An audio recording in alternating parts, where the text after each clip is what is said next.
We've seen a loss of faith in orthodox party politics, a loss of trust, a loss of hope that things can get better for current generations, and even less hope that it will for future generations. And it's against that backdrop that my belief is that there is an imbalance between the state, the market, and civil society.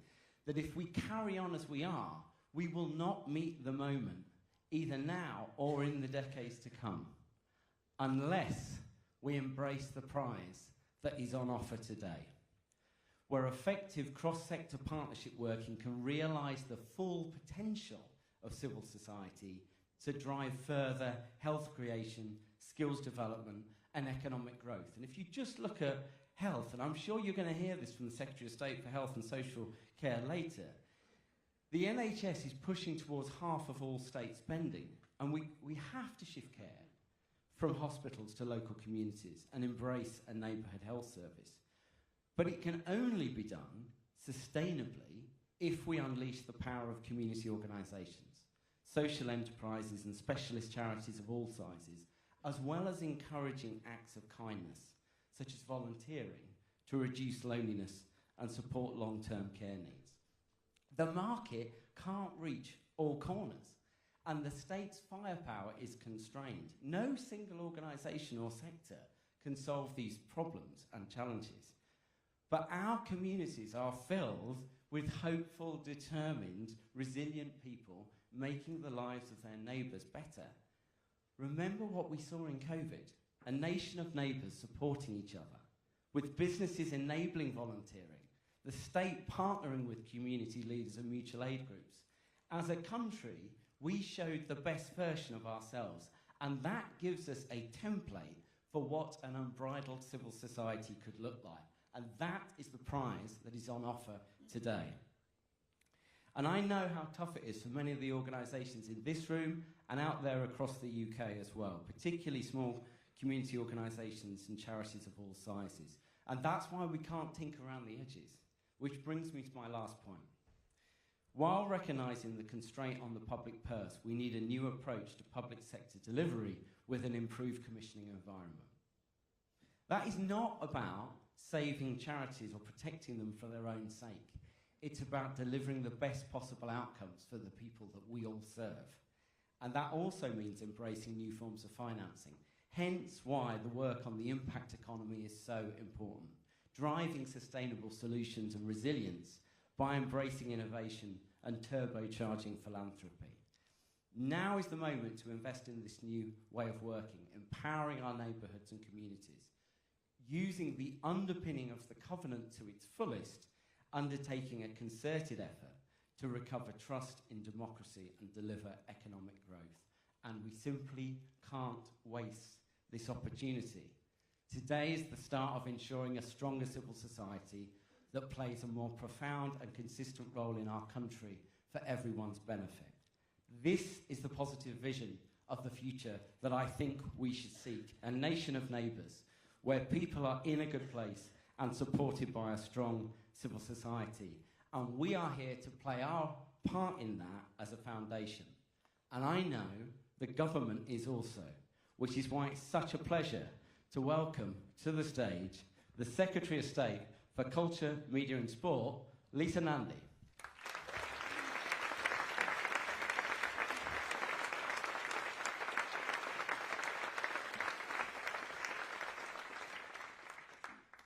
Thank you so much. I am really proud to be here with you all today to launch the Covenant, which for the Minister for Civil Society, Stephanie Peacock, and myself, is not just a document. It is a new chapter in the relationship between this government and the remarkable civil society organisations that form the backbone of our communities. And for me, it's personal. 20 years ago, when I was working in the voluntary sector, there was a young minister who was appointed to Gordon Brown's government, Ed Miliband. He established the first ever compact with civil society, recognising the power of civil society and government working together to deliver change. For a young person working in the voluntary sector, it was magic, not just to have that recognition, but to be able to then go on to work together for children and young people, and together help to transform lives. And our government was elected on exactly that mandate, to deliver change. We make no apology for the scale of our ambition, but ambition alone is not enough. To transform the country, we know we must be willing to do things differently and to do them together. We haven't wasted a minute. We put young people in the driving seat of our National Youth Strategy, which has brought together nearly 20,000 young people and handed them the power to grip the challenges facing a generation. I learned everything that I know about politics from young people. It was an inspirational group of young people that I worked with at the youth homeless charity Centrepoint more than 2 decades ago, who taught me that for all of the challenges they faced in their lives, they knew better than anyone what needed to change, and more often than not, they knew better than we did how to achieve it. Where the government saw problems, they saw the potential in their own lives. And they taught me a lesson that I've carried with me ever since, that the government cannot build a better future and deliver on the missions alone. It takes a nation.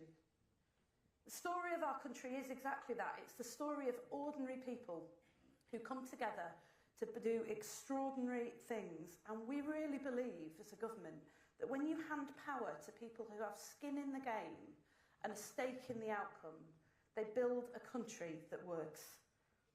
Now, I know it's been a really difficult decade for many civil society organisations. Many of you in this room have been asked to do more with less funding, less recognition, and less power. Funding is reduced, need has soared, and the right to speak up on behalf of those that you work with and represent has been routinely challenged.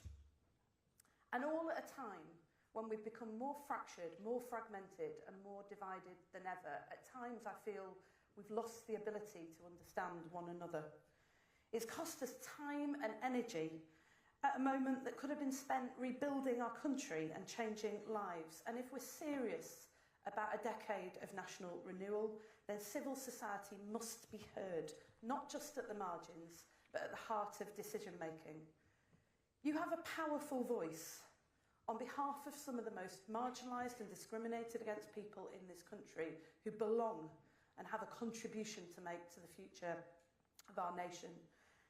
That voice must be heard in the rooms where decisions are made, and it's only by working together that we'll build that self-confident nation where everybody's contribution is seen and valued, and every person, no matter what their background or where they live in this country, has the chance to live the richer, larger and dignified lives that they deserve.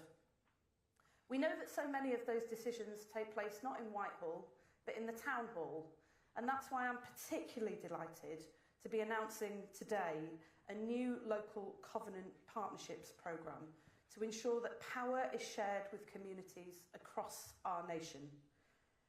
Because for all of the challenges facing our country, and there are many, everywhere I go, I see the spirit of civil society in action, and I feel the ambition that exists in people everywhere. It's time for us to match it, to unlock Britain's potential and to turn to face the future. Now, there's one person in our government who has always understood this. 20 years ago, I was working with trafficked children at the Children's Society. So often, those children were just not seen. They were treated as criminals, not victims of crime. We approached everyone in authority for help. We would not rest until we'd got those children the respect and support that they deserved. And there was one person who answered that call. He rewrote the prosecution guidance so that those children were seen for what they were, vulnerable children who needed and deserved our help and our respect. This is someone who has always understood and respected the indispensable and unique, distinct role that civil society has to play in our country, and I cannot think of anyone better to restore our partnership with civil society than my friend and our Prime Minister, Sir Keir Starmer.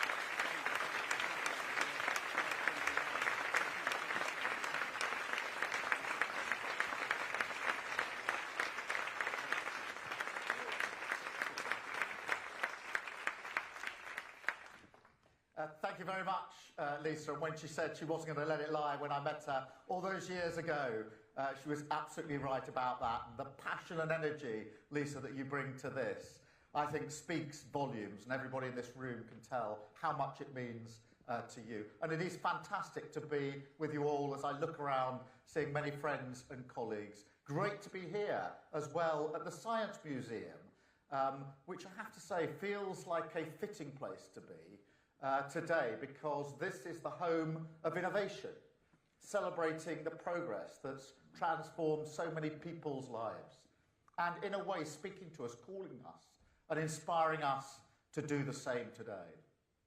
Now, as many of you in this room will remember, about, I think it was 18 or so months ago, back in opposition, in a church near Waterloo Station, I made a promise to people in this room.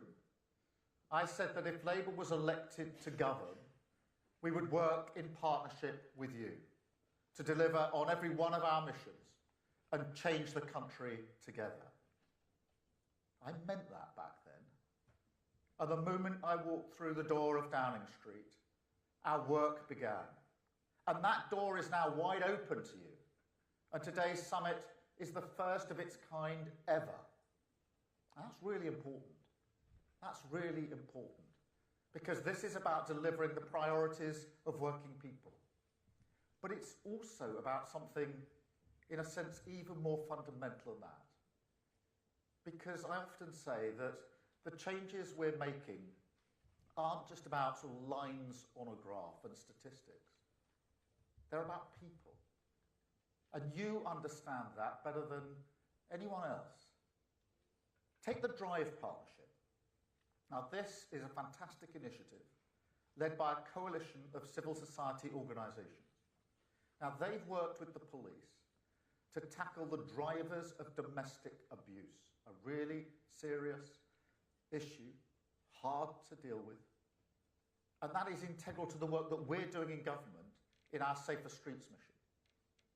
So today, working together in the spirit of partnership, we're announcing £53 million of investment to roll out the Drive project nationally right across England and Wales, delivering together in partnership, taking up the initiative that you've brought to us and recognising your power to reach into places that governments can't, combined with the ability of the government to deliver nationally. Now, for me, that's a blueprint of a brand new way of working. And today we take one further step with our Civil Society Covenant. And I'm really proud that we're launching that today, because that is really the hard yards of the 18 months since I made the promise. Because it recognises that national renewal requires everyone to play a vital role. Not the hierarchical sort of top-down approach of the state working on its own. Not the transactional approach of the markets left to their own devices. But a way forward in partnership together, giving civil society a home at the heart of government. So we're not going to shut charities out and then expect you to pick up the bits. That's what the Tories did for year after year after year. Nor am I interested in slogans that sound very good, but end up being gimmicks for government to simply hide behind. I'm interested in solutions. So we're working with businesses, social enterprises, private investors, and with the Chancellor's announcement just earlier this week, which you'll have seen, the largest social outcomes fund in the world to give struggling families a better start, backed by £500 million in government funding, with plans to match this with up to £500 million more from local governments, from social investors, philanthropists, transforming hundreds of thousands of lives together. That is about genuine partnership, putting your fingerprints on everything that we do. Take our 10-year plan for the NHS, which we announced earlier this month. It's a really important initiative. We look back proudly at the NHS. It's been around for 77 years, but we also need to make sure that in decades to come, people look back and recognise the NHS was rebuilt and fit for the future. And in that 10-year plan, we consulted experts, charities, and the public.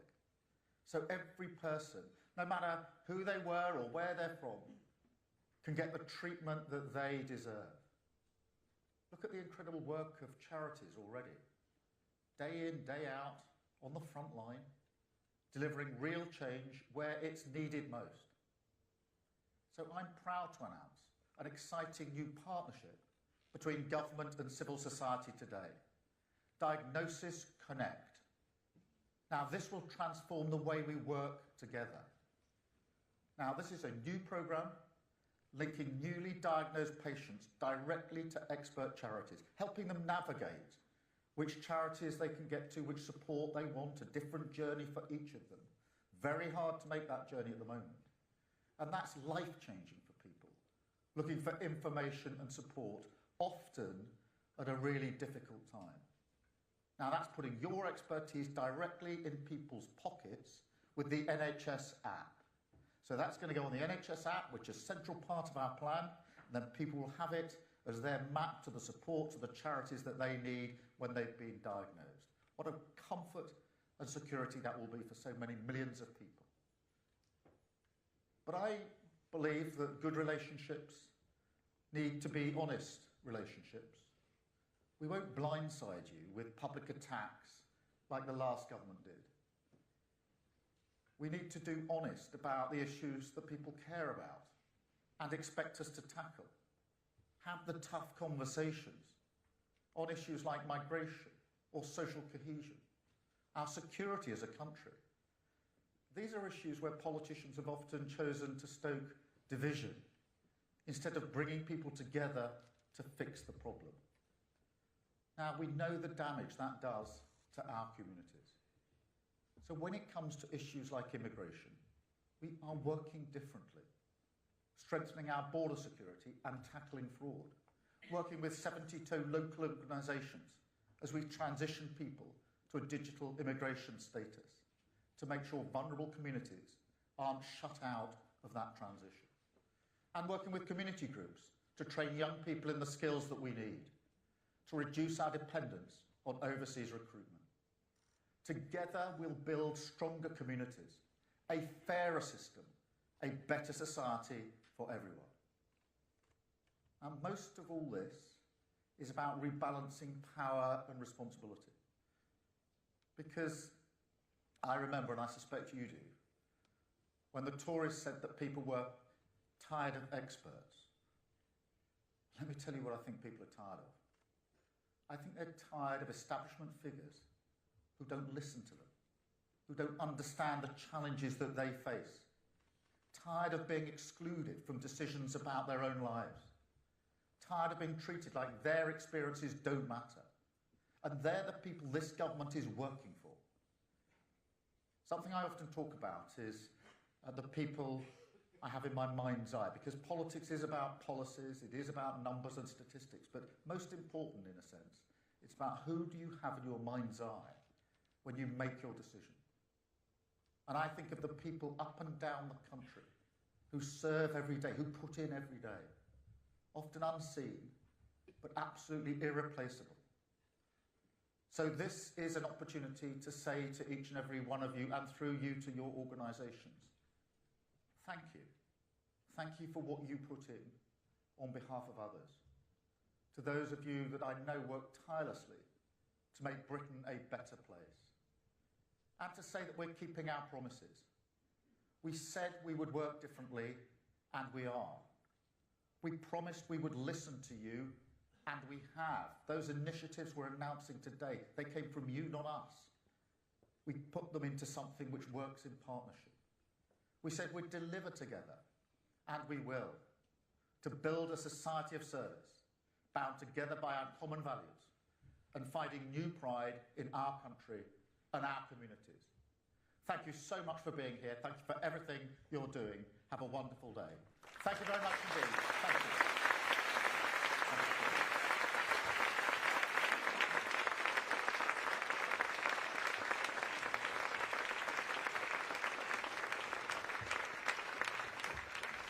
Thank you so much, Prime Minister. What a brilliant way to kick off our day. I tell you something. It was a really, really, really particularly good news story for us to hear about the investment into the Drive partnership, because that started out as a £1 million investment from Lloyds Bank Foundation alongside people, organisations like Comic Relief. To see that scaling up shows the potential of what we can do when we come with new ideas and we catalyse that sort of community-led change. Now, I know it's early, but we have our first refreshment break coming until 11:30. And what we've done is we've deliberately